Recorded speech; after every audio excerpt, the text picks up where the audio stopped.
बजेदेखि नै उज्यालो हुँदो रहेछ, लगभग 5 बजेदेखि। यति बिहान त उठेकै थिएन।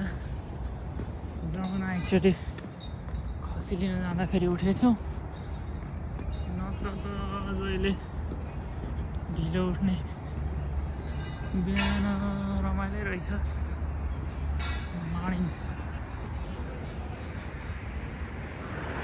चाहिँ हाम्रो क्याम्पसतिर एरिया हो। त्यहाँदेखिको त्यो क्याम्पसकै बिल्डिङहरू हो।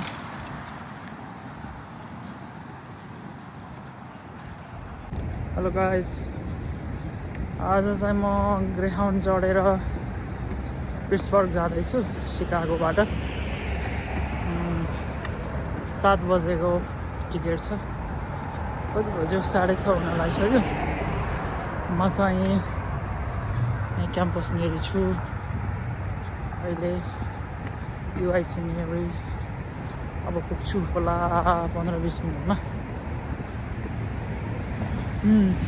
ग्रेहाउन्डमा म पहिला नि गइसकेँ एकचोटि। ठिकै हुन्छ। अब सो यो कस्तो हुन्छ भनेर। यहाँ चाहिँ यस्तो छ, आजभन्दा 1 महिना अगाडिसम्म यो बुट्टाहरूमा केही पात थिएन, सब झरेर पुरै बेहाल भएको थियो। अहिले चाहिँ चट्ट भएको छ, फरक कलर पनि फुल्या रहेछ। यो चाहिँ कुन महिना? मे। आज मे 9।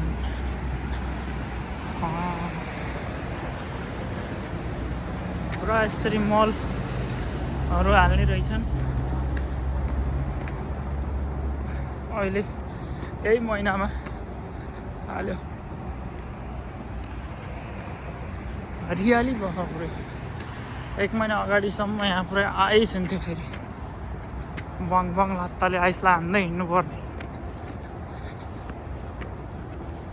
अहिले चाहिँ हरियाली भयो भनौँ न।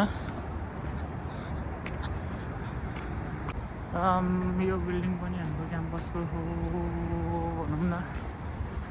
यहाँ टिए पढिरहेको हुन्थ्यो मेरो। यता पनि क्याम्पसकै भयो।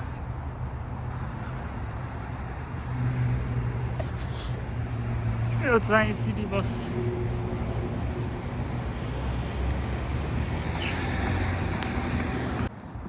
कति राम्रो दुबो फुलेछ यहाँ। हरियो भइदिएर सब हरियो।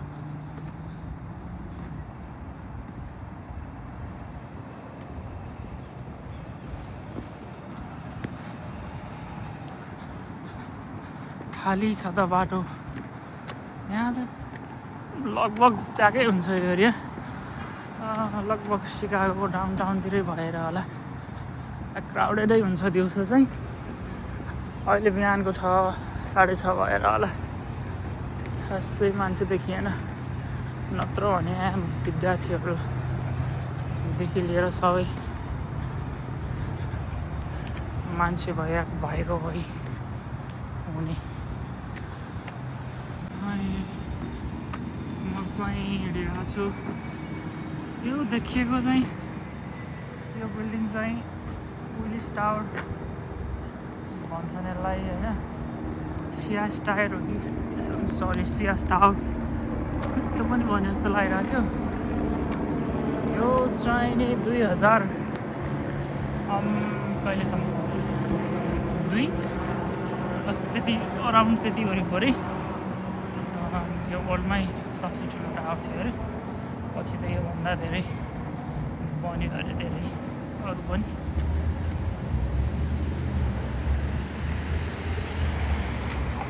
धेरै ठाउँको चाहिँ अब क्या मिठो घाम लागेको नि। मर्निङ सन। यदि बिहान चाहिँ मैले अघि भने अनुसारै दसैँमा खसी लिन जाने बेला बिहानै उठेर गएको थियौँ। त्यसपछि यदि बिहान उठेकै थिएन म। अहिले चाहिँ सही देखिँदो रहेछ त थाहै थिएन नि बिहान उठ्नु पर्दो रहेछ नि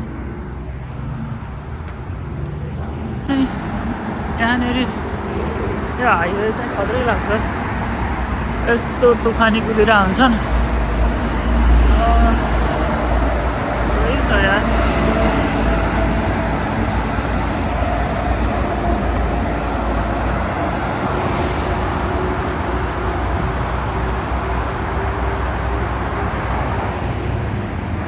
मस्त कुदिरहेछन् गाडीहरू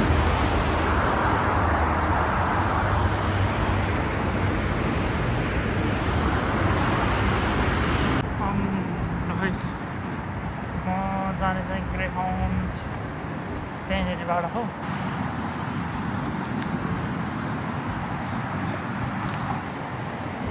डाउनटाउन एक्जिट